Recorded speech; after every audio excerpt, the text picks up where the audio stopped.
que ele acabava no horizonte. Esse mundo aqui não foi construído por quem pensava ser impossível curar doenças ou que aceitava as formas e fórmulas existentes. O mundo, desse jeito que você conhece, dessa forma que existe, foi feito por gente que pensava grande, por aqueles que revolucionaram a ciência e que conseguiram unir o mundo em uma tela. Esse mundo aqui foi feito por gente que mais do que insistir, persistir e acreditar, também conseguiu inspirar milhões de pessoas a fazer o mesmo.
Ajuda a financiar os programas da instituição.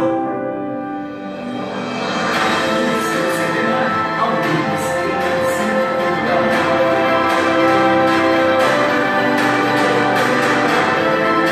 São mais de 14 mil pessoas beneficiadas por ano, cerca de 350 funcionários e 260 voluntários. E é por acreditar que nós podemos pensar grande e assinamos a Unides.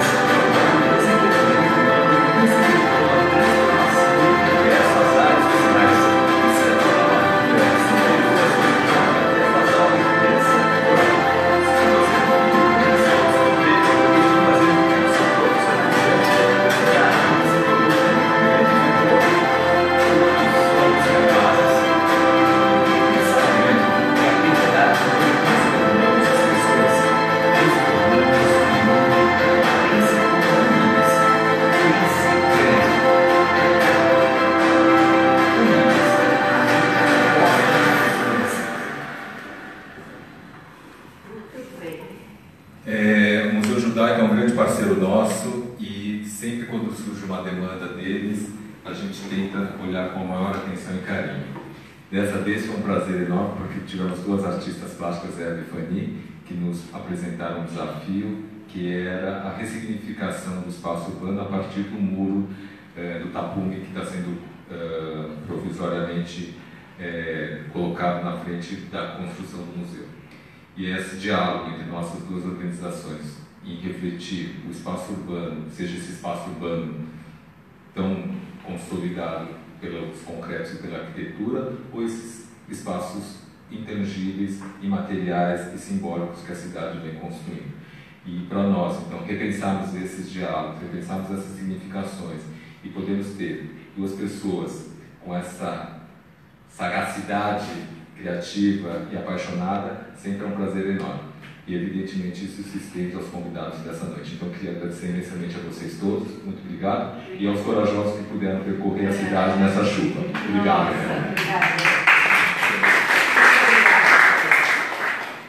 Eu agradeço muito e estamos aqui. Olá! Conseguiram chegar? Que bom! Então, está continuando a chover? Oh, graças a Deus. Então, vamos cada vez ter mais gente aqui. Então, muito obrigada pela presença de vocês.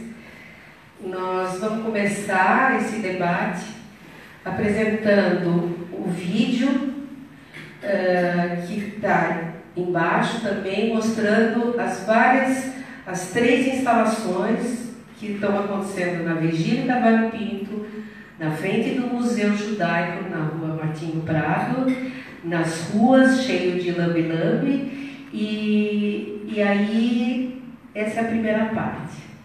A segunda parte, eu vou apresentar imagens de um trabalho que a Eva e eu fizemos, que tem muito a ver com esse trabalho do Por Tris, mas ele tem praticamente 20 anos atrás, mostrando que a linha de construção de um pensamento não para. Então vamos começar com o vídeo, mostrando as várias instalações que fazem parte do Por Tris, tá? Aí depois eu vou apresentar nossos parceiros convidados, que é o Marcelo e o Fernando, e vamos começar um debate a respeito da cidade. Muito obrigada por vocês estarem aqui com a gente.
Então esse foi o vídeo onde as prateleiras estão na Virgílio Carvalho Pinto, que é uma das instalações.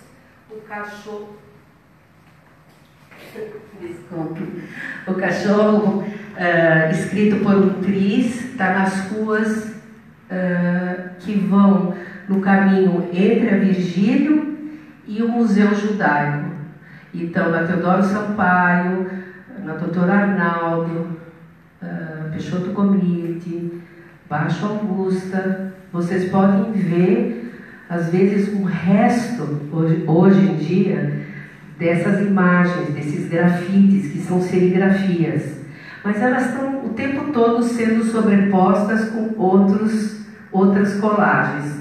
A cidade não para, ela é orgânica. Então, é uma colagem em cima da outra. A gente vive em cima dessas colagens.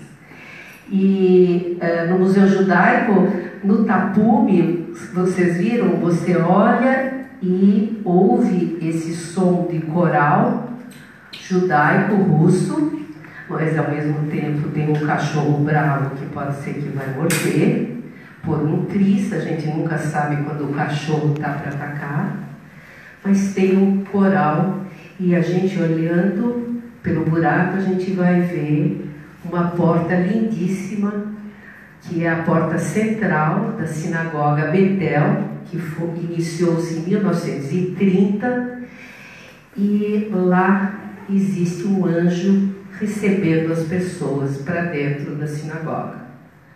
Mas você não entra, você olha pelo buraco. Então, essas são as instalações. E agora eu vou mostrar para vocês uma trajetória que tem tudo a ver com esse trabalho de hoje e que eu quero compartilhar com muito prazer, que nós fizemos a partir de 1998. Eu não sei se alguém viu essa instalação. A nossa trajetória relacionada com esses temas começou, e a nossa parceria da Eva e de mim começou com essa obra na Capela do Morumbi, a oeste do muro. Isso foi em 1998, porque a oeste, porque Jerusalém está a oeste, né? E a gente, o que a gente fez? Também tinha um tapume e buraco, e dentro do buraco a gente colocou 400 dúzias de copos quebrados. Por que copos quebrados? Porque o copo, quando no casamento judaico, você quebra para desejar felicidades para o casal, mas também para lembrar a destruição do último templo de Jerusalém. Esse trabalho teve tanta repercussão aqui em São Paulo que nós fomos convidados para ir para a Alemanha mostrar esse trabalho em Berlim e na cidade de Colônia, porque os alemães, filhos da geração da Segunda Guerra Mundial, eles estavam muito querendo conversar com a gente. Duas brasileiras, filhas de pais sobreviventes do Holocausto, e que estavam voltando para a Alemanha para conversar a respeito do que aconteceu. A minha família veio da Letônia. Meus pais sobreviveram só com meus irmãos. A família inteirinha ela foi morta durante a Segunda Guerra Mundial. A Eva também teve seus percalços pelo fato de ser filha de judeus que vieram antes, mas estavam vivendo todo esse drama. Fomos para a Colônia, numa igreja. Devo dizer o seguinte, que a Capela do Morumbi é uma capela católica, e nós estávamos entrando com um símbolo judaico. Para quê? Porque nós estávamos querendo falar sobre a diversidade de religião e a necessidade de se chegar a uma paz. Essa era o propósito do Ao Oeste o Muro. Foi incrível, porque essa biblioteca que está tão deliciosa, montada aqui no Unipes, ela se chama o quê? Ela se chama José Minglin, Kita e José Minglin. O José Minglin, que teve aquela biblioteca maravilhosa, que agora está na USP, ele visitou a nossa instalação e ele ficou encantado, assim como o Rabino Sobel e várias pessoas da comunidade judaica. Bom, aí aqui temos uma igreja presbiteriana que nos convidou para fazer o mesmo ao oeste o muro. E fomos lá, a Eva e eu, faz 18 anos atrás. Já não éramos jovens, mas a gente tem uma fibra que a gente não sabe de onde, né? A gente tem uma coragem, somos muito guerreiras. E fomos lá. Aí vocês vão falar, mas não é possível, vocês levaram os copos? Não, a gente arrumou os copos lá. Mas essa é uma igreja presbiteriana. Continuamos na batalha de falar sobre paz. 2 brasileiras, judias, indo e conversando em várias comunidades, nesse caso, uma igreja presbiteriana. Num dos andares nós colocamos terra e tinha um som de respiração. Quer dizer, a terra tinha um som de respiração. No outro andar tinha baldes com água. Eu não sei se vocês sabem, todos, mas quando a gente sai do cemitério judaico, a gente é pedido para lavar as mãos, para sair de um lugar onde está a morte para a vida, fora do cemitério. E aqui tinha as tábuas onde a gente olhava os copos através dessas tábuas. Então, era uma releitura do trabalho que nós fizemos aqui na Capela do Morumbi. Aí nós fomos convidados para essa maravilha das maravilhas, que é a Franziskanische Kirche, a igreja mais antiga da cidade de Berlim, dos padres franciscanos. E foi lá que nós colocamos o tapume, furamos e colocamos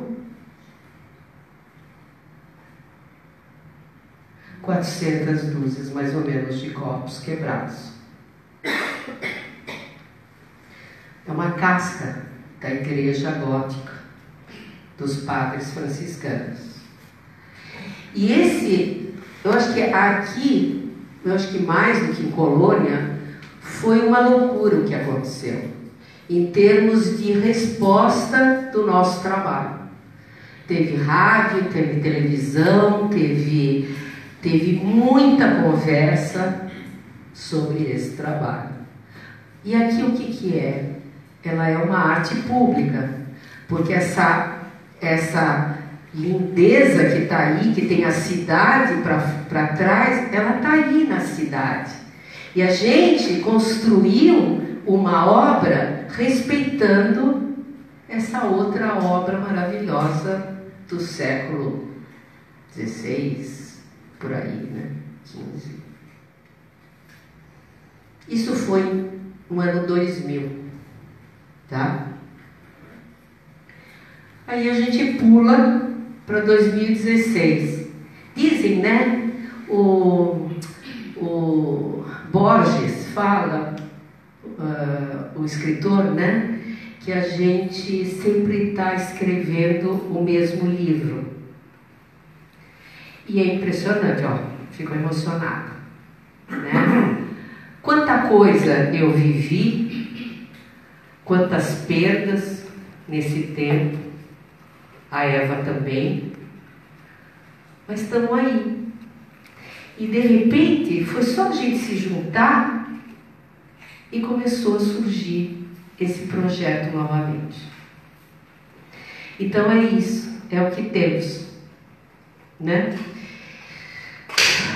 Aqui tem a sinagoga que eu ia com 15 anos de idade e que depois de não sei em que ano ela fechou, e depois de um tempo foi feito um projeto para criação do museu e a preservação da sinagoga, que deixa de ser sinagoga, mas ela é acoplada a um projeto de museu judaico. É muito interessante que os museus judaicos que estão acontecendo no mundo, eles também estão mudando muito. Então, os museus hoje em dia, eles querem mostrar como foi a apresentação do Nibis, que judeus estão construindo e estão contribuindo para essa cidade e construindo relações importantes. Esse é o caminho que o Museu Judaico convidou a gente para criar um projeto que tivesse essa pegada de vida, de futuro. Então temos na vida, nós temos por um triz, nós temos cachorros, a gente tem cachorro o dia inteiro, concorda? Nós temos os Trumps da vida, nós temos os sustos da vida, nós estamos normalzinho, de repente tem por um triz acontecendo, dentro de casa, fora de casa, no mundo, ações terroristas, violências, mas a gente tem garra, a gente tem vida. E foi essa proposta que a gente pensou de criar. Porque aqui é assim, eu faço uma comparação, esse museu está sendo construído. Ele tem a sinagoga, mas ele está sendo construído. Tem o tapume ainda, tem o cimento, não está pronto. Que tipo de paz a gente quer hoje em dia? Que construção que nós vamos fazer com a paz para o futuro? Para os nossos filhos, para os nossos netos? São essas questões que a Eva e eu pensamos a partir desse trabalho. Você entra dentro do museu, está a sinagoga lá, aqui tem tapume, tem tijolo aparente, nós estamos construindo. O Museu Judaico está sendo construído com muita garra, com muito amor. E eu acho que nós estamos participando dessa proposta. E foi com o convite que nos deram que nós fizemos o trabalho que vocês viram no começo. Você olha por um buraquinho, tem o coral cantando e você olha essa porta maravilhosa com esse anjo convidando as pessoas para entrar, para rezar.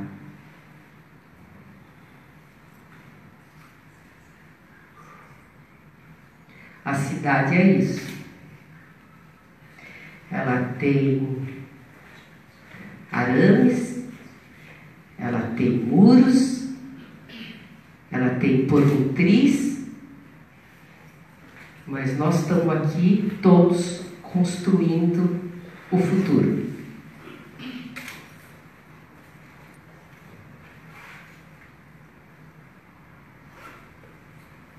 Tem grades fechadas, portas,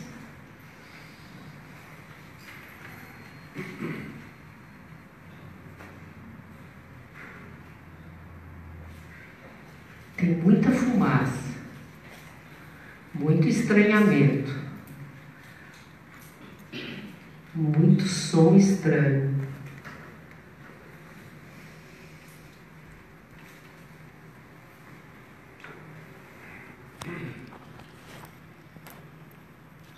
Mas estamos vivos. Eu convido agora meus dois queridos amigos, parceiros, colegas, para participarem do debate e para conversar um pouco sobre essa questão da cidade, da arte pública, o que a arte se mistura com a arquitetura, o que a arquitetura se mistura com a arte. E aí vamos conversar e vocês também vão participar, então abertos para estarem participando. Por favor, Marcelo e Fernando.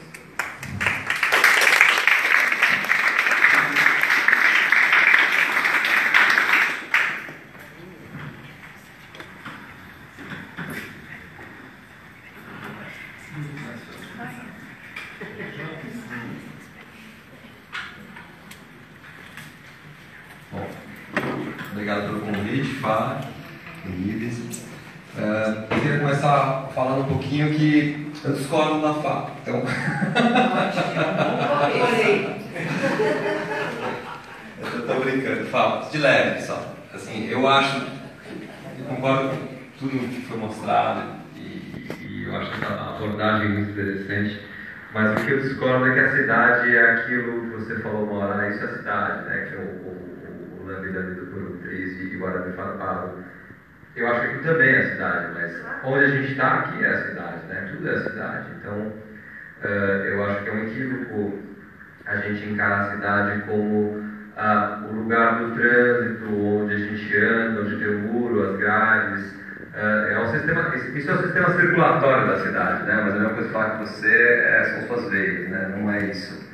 É um acúmulo de outras questões que criam a cidade, que vem desde as leis, né? As leis, por exemplo, são a cidade. A gente está aqui nesse espaço, cabe aqui dentro, é construído desse jeito, porque havia uma lei que dizia que nesse lugar você pode construir tanto e assim por diante. Depois um arquiteto interpretou, o Locke, o construtor, construiu, e a gente ocupou. Então eu acho que isso não pode ser levado, deixado de lado, né? A cidade não é apenas as construções, são coisas intangíveis também, sejam leis, ou mesmo o espaço que existe entre as construções. Na minha opinião, na opinião do meu escritório, tem o mesmo peso quase do que o espaço construído, né? Os vazios. Mas foi só um detalhe que me chamou a atenção, porque eu acho que tem a ver com esse trabalho todo. E aí eu queria partir para falar de duas coisas antes de passar para o Marcelo. A gente pode fazer um vai e vem, assim, que é mais bacana. Mas a primeira questão é sobre o nome Puruntriz, né? Que eu acho um ótimo nome e ficou bonito, do Lambi e tal. Mas assim, eu fiquei pensando muito depois do nosso primeiro bate-papo sobre por que dessa sensação de Puruntriz, de perigo iminente, né, ansiedade e tal. Até procurei na internet, perigo iminente é a descrição clássica da ansiedade, né? Quando você fala, pô, eu me sinto um perigo iminente, quer dizer que você está com uma crise de ansiedade. E por que disso? E por que isso é de agora só? Se é que isso é de agora. E daí eu acho que não é uma coisa só de agora. Eu acho que talvez o que aconteça é que a gente está num momento da sociedade, assim, né? Não só no Brasil, no mundo, assim, como seres humanos, e que a gente está com talvez um excesso de informação, né? E uma velocidade dos meios de comunicação jamais imaginada, né? Antes. E isso talvez deixe a gente um pouco inseguro ou ansioso em relação a puta, o que está acontecendo? O que aconteceu? Chegou alguma coisa? Eu não vi meu celular faz 3 horas, deixa eu olhar agora, o que aconteceu? Algum desastre aconteceu, né? É uma sensação um pouco esquisita. Isso porque a gente falou muito sobre a questão do museu, né? Que é a permanência da construção tombada, da sensação de permanência da construção que pode dar na cidade, ao contrário. Eu acho, por exemplo, que as gerações de 1900 a 1960 em São Paulo viram uma mudança na cidade muito maior que a minha geração. Tenho 40 anos, então de 77 para cá, de 80 para cá. Então a gente viu muitas mudanças na cidade, mas as mudanças anteriores foram muito mais brutais, né? No sentido de construções, de expansão da cidade, de verticalização e assim por diante. Né? As pessoas que começaram em 1920 tinham 20 anos e em 1960 tinham, né, 60 anos, viram uma cidade virada de ponta cabeça mesmo, assim, né? Tipo, não reconhecer os lugares. Já eu, onde nasci, por exemplo, em Genópolis, arredores, teve mudanças, mas era uma mudança, um ajuste fino, né? Um prédio novo, uma coisa não. O resto isso não tem mais ou menos como é. E claro que outros lugares da cidade mudam muito, né? Mas assim, eu acho que essa permanência tem muito mais a ver com o intangível do que com necessariamente a construção. E aí eu pensei numa ponte um pouco para o judaísmo, que acaba percorrendo, né, o trabalho de vocês e que me toca também, porque, né, também sou neto de sobrevivente e tal. Também para o judaísmo, eu acho que também não tem essa sensação de permanência, né? Foram tantas perseguições, tantas migrações, tantos países que as pessoas vão, né? Minha própria família, minha avó nasceu na Iugoslávia, foi presa na Polônia, fugiu para a Suécia, veio para o Uruguai, veio para o Brasil, montou uma família aqui meio sem querer e ficou. Então, né, tipo, nossa, tu fala, nossa, que coisa mais louca, pô, foi minha avó, tá viva ainda, né? Então é um negócio recente. Então, essa coisa da permanência para o judeu não tem muito, né? Tem pra gente, a gente sente, né, pô, brasileiro, tá bom, né? Ontem torcendo pela seleção, mas assim, por que você não vai embora, senhor Holocausto? Não vou embora porque eu sou brasileiro, não vou embora. Então, eu acho que essa questão, e ao mesmo tempo, dos judeus de não ter essa permanência, talvez o povo mais antigo do mundo, assim, no sentido de identidade, ou de estar contando os anos e assim por diante. Né? É uma coisa muito louca de pensar, tipo, quando, né, ano zero do calendário cristão, já estava em 3.000, igual, então, tipo, puta, já estava nos 3 meses, mal chegou nos 2 agora. Então, tipo, é uma escala de tempo muito louca.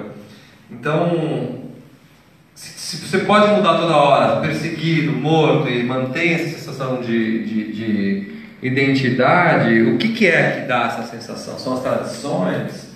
É o reconhecimento de uma identidade de um povo? O que é? Né? A religião? Não sei se é a religião, né, assim, propriamente dita.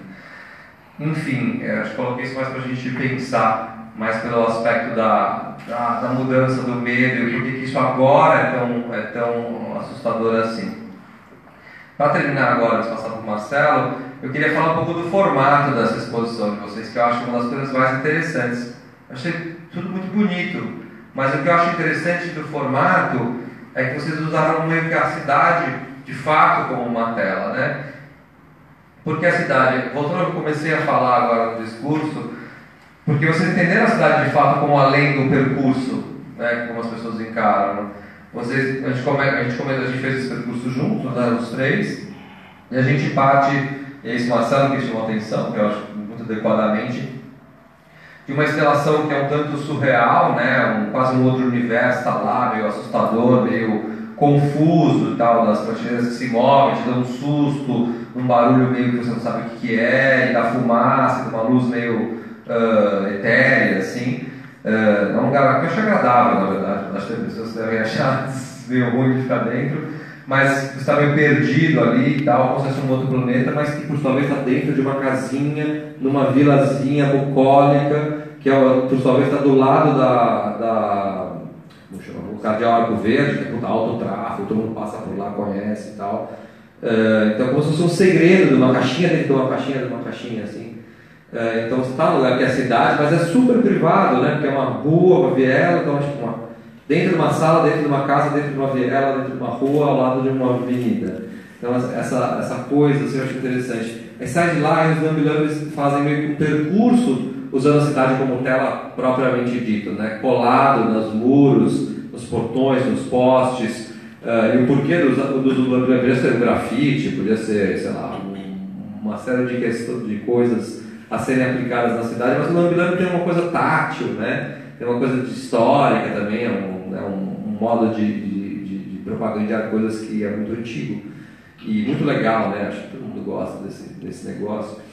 Então isso se espalha pela cidade, quase como uma caça ao tesouro, né? Que você pode ir vendo, achando isso no meio. E nas imagens do filme que você mostrou, eu achei mais interessante ainda porque várias vezes mostra meio pela metade, meio recoberto, que é como você enxerga a cidade, você vê pedaços dela, né? Você tem lá, o fio do poste, o carro passando, o ônibus, a obra, o tapume, o prédio acabado, algo que restou de uma obra de arte, então tudo meio misturado nessa dinâmica do que é a cidade, que é um organismo vivo. E por fim termina num lugar que está escondido por um tapume, sei lá quanto tempo está lá, quanto tempo vai demorar para sair, mas é um buraquinho, né? Então também você tem que achar aquele buraco. Eu nunca sabia que tinha buraco lá passando na rua, não sei que desse, procure o buraco, daí olha, e você enxerga uma porta que é linda mesmo, putz, dá dó de não estar lá exposto aquele negócio, a coisa está boa. Deve ser de vidro aquilo, na verdade, eu acho. E aí você olha através e vê aquela porta, e tem um barulho, e daí você pensa no que poderia ser, tem um cachorro também que traz a coisa da vulnerabilidade, do medo, do susto. Então, você está na cidade, olha para um tapume, que é uma coisa meio icônica da cidade, né? Tem cidade que tem tapume, tem prédio, tem grade, tem jardim, tem rua e tem tapume, porque ela está sempre mudando. Você olha através do tapume para ver uma coisa antiga lá. Então, de novo, você usa a cidade como um meio, né? Então, eu acho que o interessante do trabalho, além das questões específicas que ele coloca, e acho que é um aspecto que você não colocou aqui na fala, é desse percurso, de ele estar inserido na cidade, e a cidade é o veículo dele, né? Isso eu acho que é uma coisa muito interessante. Mas já falei muito aqui, então... Bom, boa noite a todos. Obrigado pelo convite. Apesar de a gente ter feito o percurso, a ida, os três, ontem, os três ao ateliê, na vilinha, depois a gente andou pela cidade, chegou na sinagoga, no futuro Museu Judaico.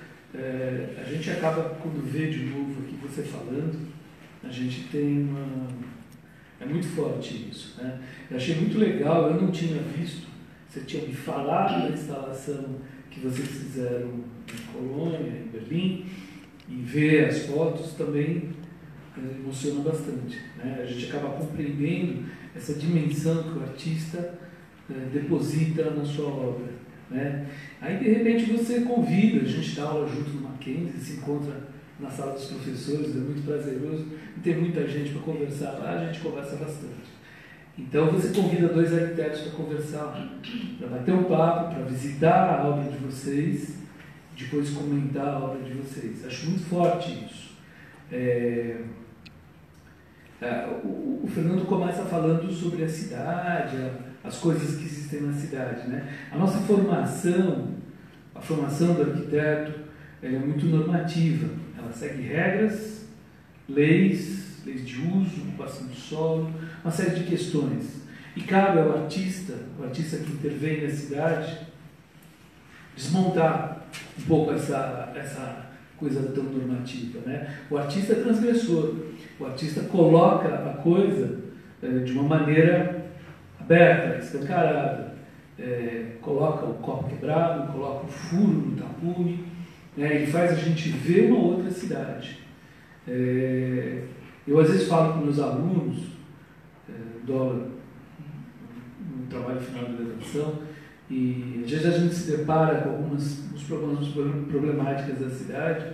No caso de fazer uma intervenção dentro de uma favela, né? O que você vai fazer? Você vai passar um trator na favela? Você vai colocar uma habitação? Você vai fazer uma reurbanização dessa favela?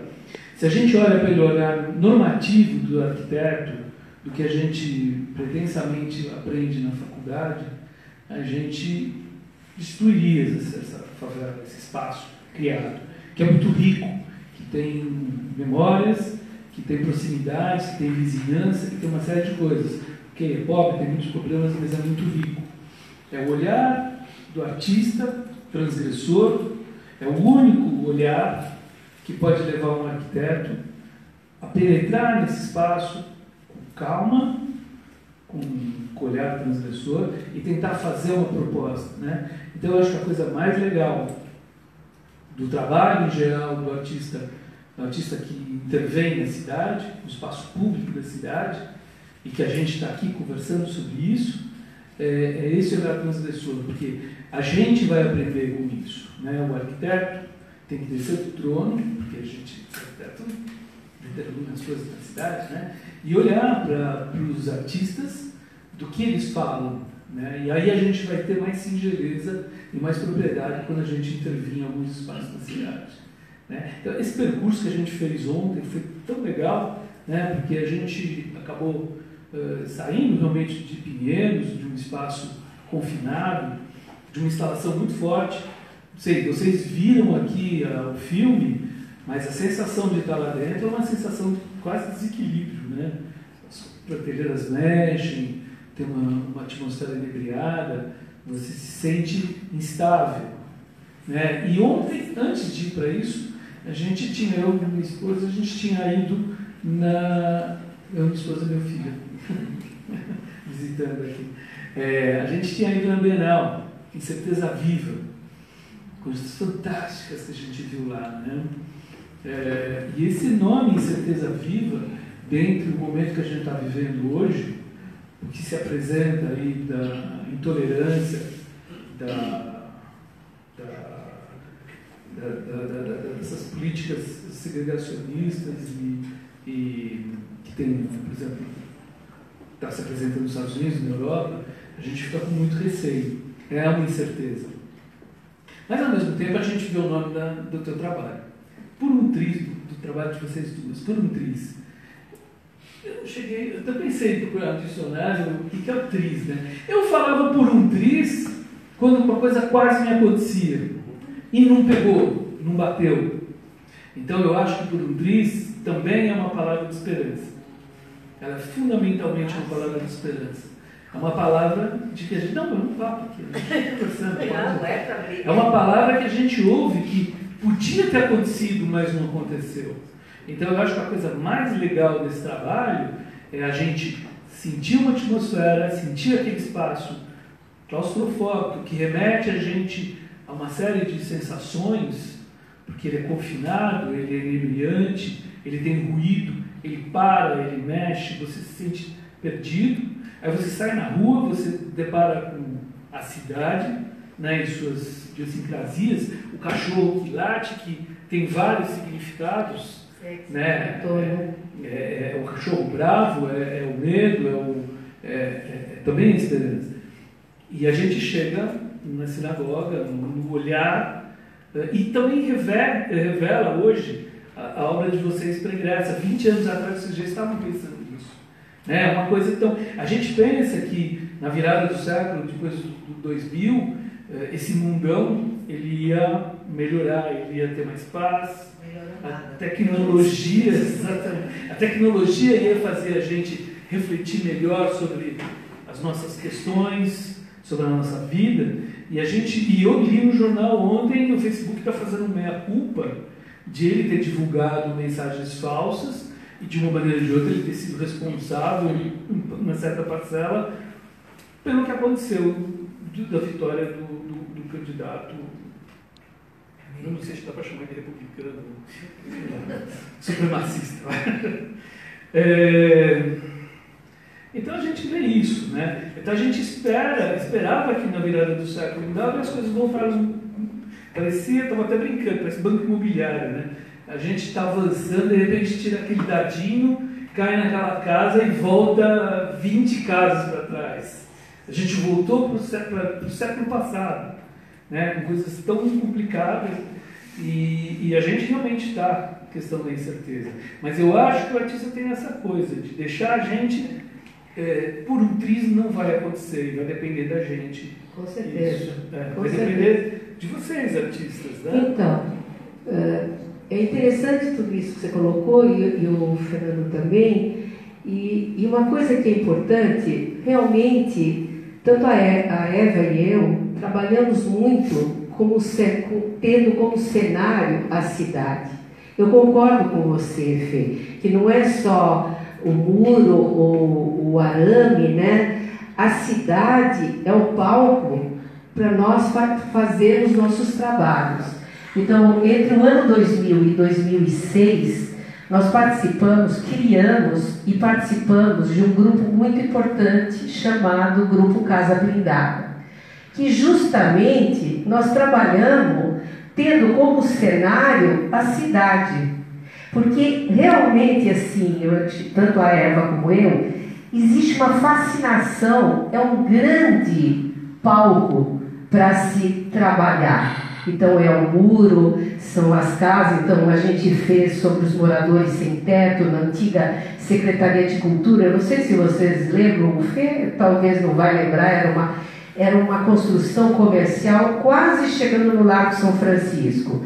Foi invadido por 500 famílias de moradores sem teto, que transformaram um prédio comercial num lugar para morar. E aí foi feito, nós fizemos um levantamento, como é que eles fizeram com os tapumes para fazer os quartos. Então tudo isso fascina. Por quê? Porque a cidade é viva. Então não para de modificar. E aí entra essa questão da transgressão. Como é que a gente vai trabalhar? Onde é? Aí tem um outro termo que eu uso, chamado olhar de lagartixa, que a gente comentou no café. O que é o olhar de lagartixa, que a minha colega que está aqui, amiga, que a gente dá aula junto no Mackenzie, a gente pede para os alunos tirarem fotos, não com olhos humanos, mas olhos de lagartixa. O que é isso? A lagartixa anda no chão, na parede e no teto. O homem anda sempre de pé com a mesma visão. A lagartixa, ela vai ver o mundo com outras perspectivas. Então, o artista, quando você fala que ele transgride, e quando a gente faz uma arte pública com a cidade que está aí, a gente chega naquele ponto de querer trabalhar com aquela questão, né? Isso aconteceu com o Museu Judaico, quando a gente viu aquela loucura, né? Aquela construção poderosa, potente, e aquela outra construção querendo se construir. Aquilo é fascinante, não é? É a mesma coisa a rua, a mesma coisa as prateleiras. Então é isso.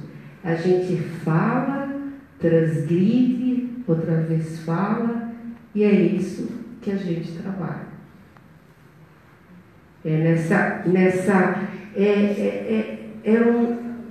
São viés muito sutis, né? Frestas. A gente falou disso, né? Das frestas. O que eu acho que a gente vive na cidade, ou visita a cidade, ou passeia, cidade seja qual for, sempre com uma máscara, né? Com uma câmera na cabeça. Você vê algumas coisas, você passa batido por outras. Eu estava agora, no mês passado, em Marrocos, e você anda aquelas vielas ali, né? Eu com um guia, puta, você fica por um triz lá também, andando naquele lugar e tal, os caras xingando e tal, né? Aquela lá perto. E aí você de repente vira e olha uma vielinha, que puta, tem um jardim interno incrível e tal, e passou. E aí você vai andando, aí vem um cara te oferecendo, compra isso, você, nossa, né? Porque a interação também é a cidade, né? Então, que é um pouco a coisa do cachorro, né? Que assusta no teu trabalho. Então eu acho até que aqueles recortes, lá é um furo, né? Um furo para você espiar, que é como tipo o buraco da fechadura, que é uma coisa muito, como fala isso, arquétipica, assim, no pensamento. Mas também tem uns recortes que são interessantes para, sabe, enquadrar pedaços melhor do que um furo, assim, no trabalho. Então, e ao mesmo tempo o lambe-lambe, ele meio se camufla na cidade, né? Ele está lá no meio de um monte de coisa, né? É um na multidão, assim.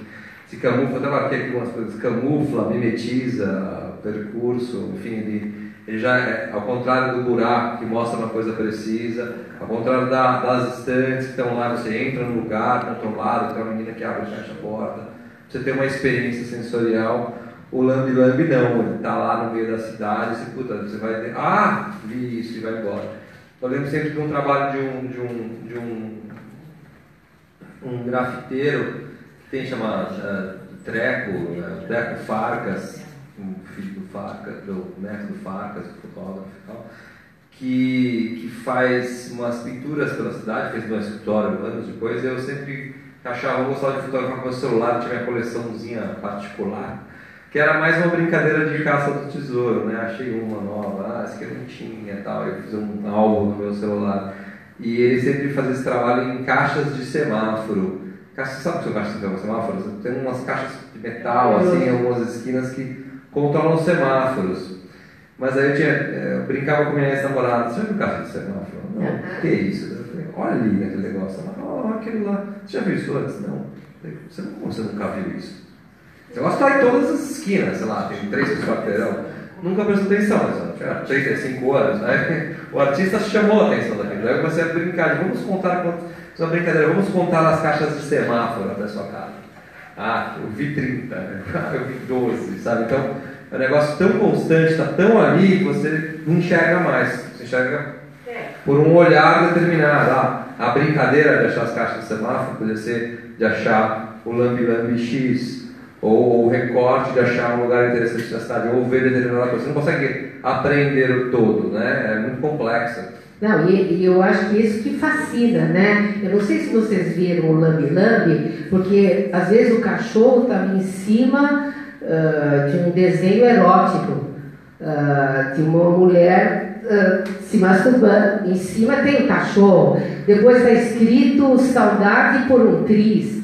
E isso a gente vive muito na cidade, né? Seja andando a pé, seja de metrô, seja de ônibus, você está fazendo costuras, grandes colagens, né? No fim, a vida da gente nessa cidade, ela é uma grande colagem, não é? Então, por isso que é fascinante esses cachorros na rua. E a frase por um triz. Eu não sei se vocês viram, por um triz, saudade.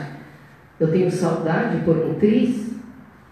Então, é esse olhar de lagartixa que faz a gente estar vivo, né? E realmente o artista, ele trabalha, ele vive. Mas posso dizer uma coisa, é impressionante. Os alunos, você precisa muito pouco falar para as pessoas começarem a prestar atenção de um jeito diferente. É impressionante.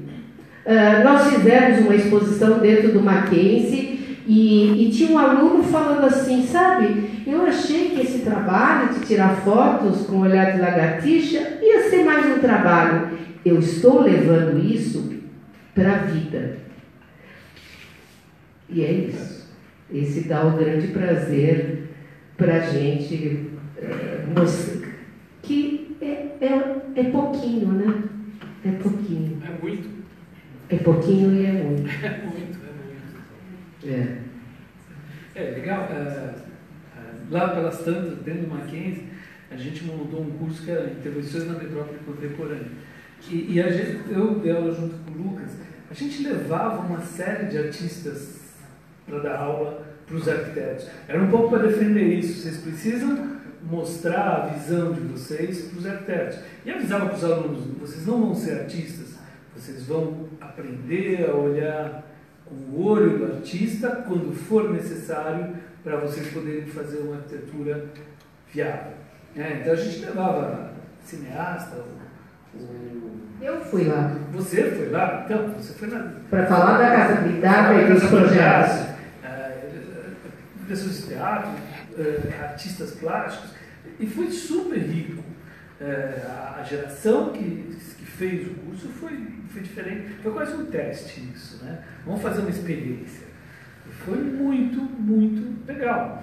Essa interação entre o artista que intervém na cidade e o arquiteto que acaba construindo, pensando a cidade, mas para um olhar mais transgressor, é muito interessante na construção de uma cidade viável.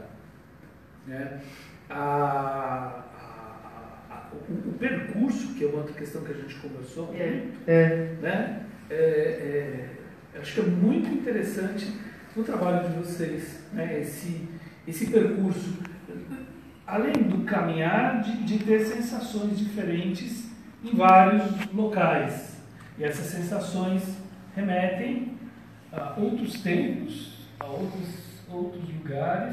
Isso é muito forte, né? Eu acho muito interessante. Nós comentamos sobre 2 tempos, né? O tempo na sinagoga é um tempo histórico, linkado com a memória, né? E simbólico.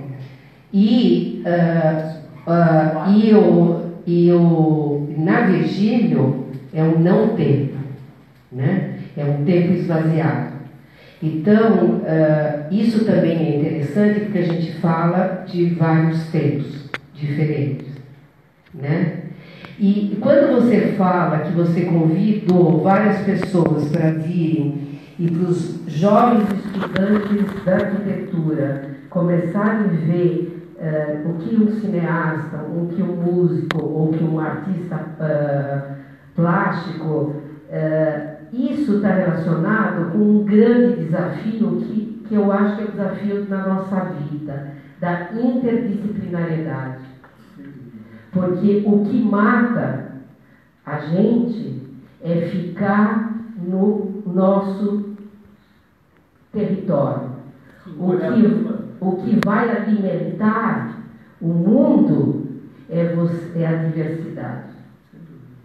Então, eu acho que quando eu fui convidada e mostrei, e foi extremamente prazeroso, é uma coisa que eu defendo muito como educadora. Eu sou professora há 41 anos, dentro da Universidade Mackenzie, amo dar aula para mim é uma sarna, mas eu fico sempre buscando desesperadamente maneiras diferentes para ampliar esse olhar na educação e para os jovens que precisam de muito pouco para dar muito.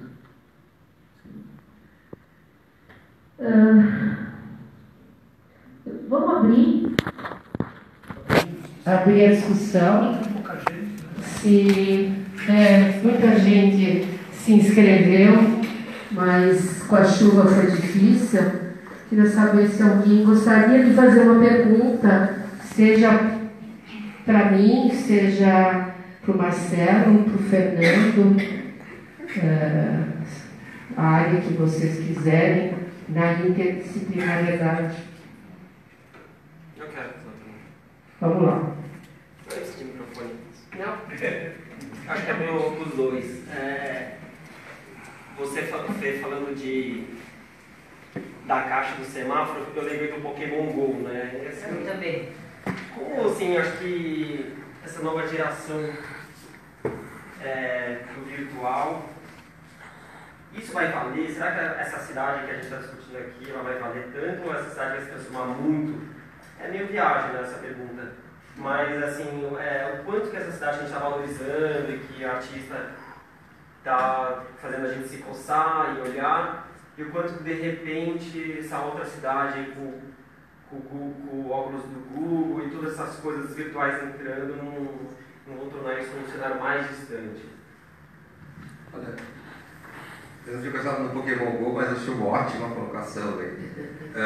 Eu nunca joguei esse negócio, porque me parece meio idiota, mas incrível também. Assim. Então eu não comecei a mexer porque eu ficava meio viciado, assim, mais um negócio, né, tipo, ficar lá brincando e tal. Mas eu acho que, na verdade, a ideia é sensacional, né? Você esconder coisas que não estão lá e estão lá, estão nesse mundo nem cá, e ainda com um computador de bolso que todo mundo tem, é uma puta ideia incrível e que, né, dá pra você levar isso para outras coisas educacionais ou informativas incríveis, ou mesmo trabalhos artísticos sensacionais. Acho também que realmente colocou mais uma camada sobre o que é um monte de camadas, né? Eu sempre fiquei pensando sobre a cidade, assim, desde a faculdade, quantas camadas, né? A gente sempre pensa tipo, em layers, que é a forma que a gente desenha no computador e tal, né? Que são as folhas de manteiga dos desenhos de antigamente, vegetal e tal. Quantas camadas tem para as coisas funcionarem como a gente as conhece, né? Então, tipo, vou pegar aqui, sei lá, Sumaré, aqui um pedaço, uma quadra qualquer. Tem, aqui é público, aqui é privado, aqui tem cano de esgoto, cano de água, cano de água de chuva, a boca de lobo, o jardim, a caixa do semáforo, o sistema do semáforo, o semáforo, a placa de não sei o quê. Eu comecei uma vez, eu fiz um papel, coloquei quantos sistemas se sobrepõem para alguma coisa simples funcionar. Simples tipo uma rua, uma praça com os prédios em volta. E são, sei lá, 45, acho que eu parei no 45, assim, sabe? 45 sistemas sobrepostos, assim. Se eu transferir para um ser humano, assim, acho que eu não sou capaz, você é médico, você sabe, mas eu não sou capaz de falar 45 sistemas que estejam funcionando, sei lá, sistema ósseo, linfático, circulatório e, né, nervoso, assim por diante, é meio que igual, né? Por isso que até que a gente fala que a cidade é uma coisa viva, e é mesmo, um negócio que tem reparos constantes e tem que funcionar de uma série de maneiras, né? Com sinais, com informação e tal. Essa coisa etérea que você coloca é mais uma informação ainda em cima, misteriosa, que pode ser ver com um determinado filtro, que eu acho incrível, eu acho tipo, legal. Não acho que tem nada de ruim em relação a isso. Exceto os caras serem atropelados por um Pokémon, mas também é. Sorry. Mas a ideia é deportar. Tá na moda deportar. Mas eu acho muito bacana, sabe? E se isso vai separar mais as pessoas do verdadeiro, assim, da coisa, eu acho que sim, acho que um pouco sim.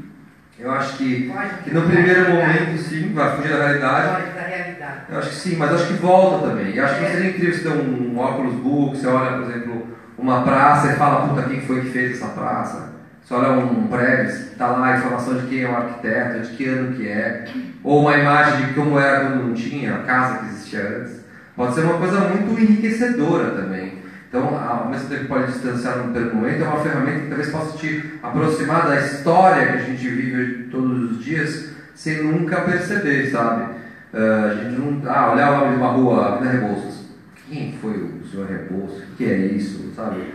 Um óculos pode dar informação na hora para você de quem que é isso. Tinha um trabalho da FA que era isso, um pouco, que era não, estava falando aquele que era um teatro. Casa Blindada. Lá, Casa Blindada. Então, que era um teatro no Leopoldo Isso, que é, exatamente. Então, tipo, puta, você pode olhar lá e você vê o teatro que existiu desse tiro. Não tem mais nada, né? Tem a biblioteca. Então, ele pode também ser um recurso para recuperar a nossa história.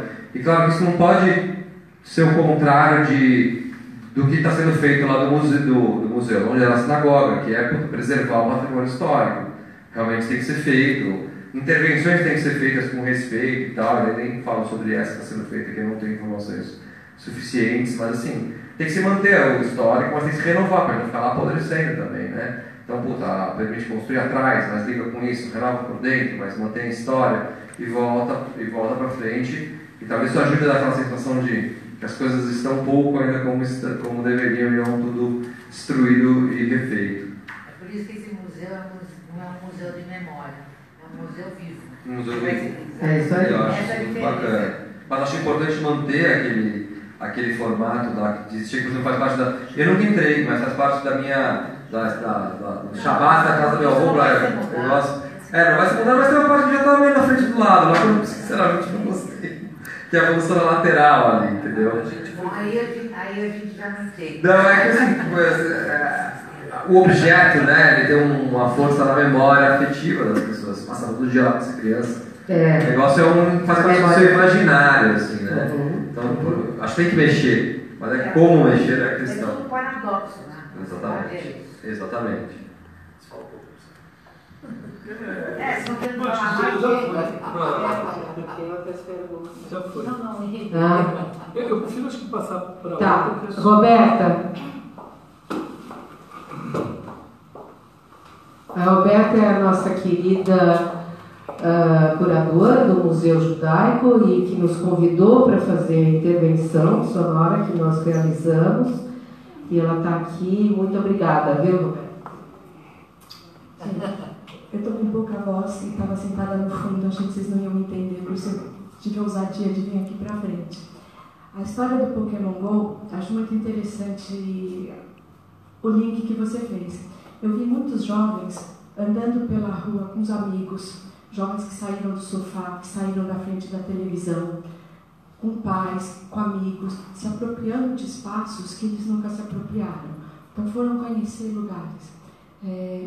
Por uma coincidência, até mostrei para o Jeff, o museu era um Pokéstop. Então, gente que nunca parou para olhar aquele lugar, parou e olhou. Então, de alguma forma, se apropriou.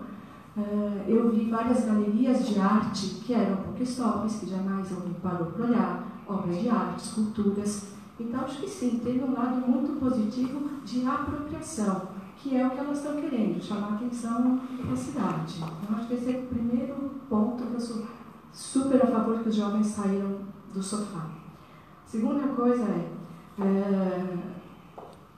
o museu, as pessoas passavam pela frente ali da sinagoga abandonada e não olhavam, não prestavam atenção, ninguém sabia que aquilo existia, que estava em obra, nem nada. Quando nós fizemos os tapumes e pedimos para grafitar, as pessoas começaram a olhar, ops, alguma coisa vai acontecer aí, alguma coisa vai acontecer. E começaram a prestar atenção no tapume com o grafite.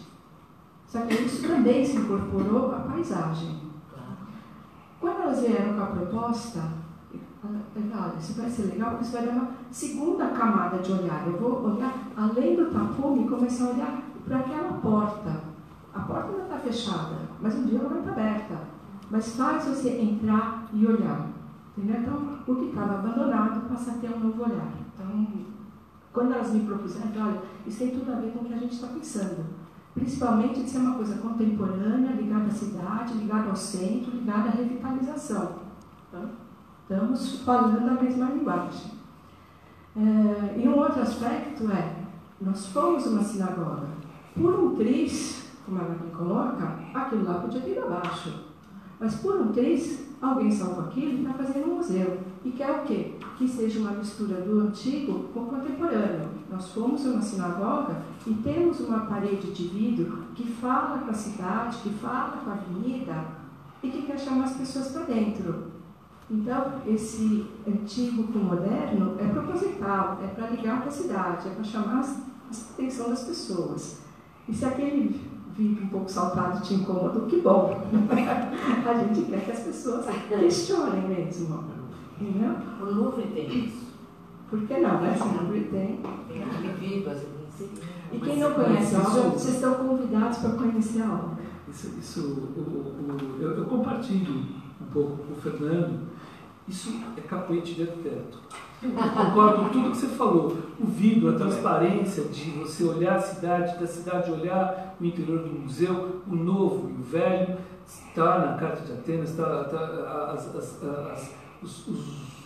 grandes intervenções em lugares históricos tombados, elas são realmente, colocam um componente novo junto.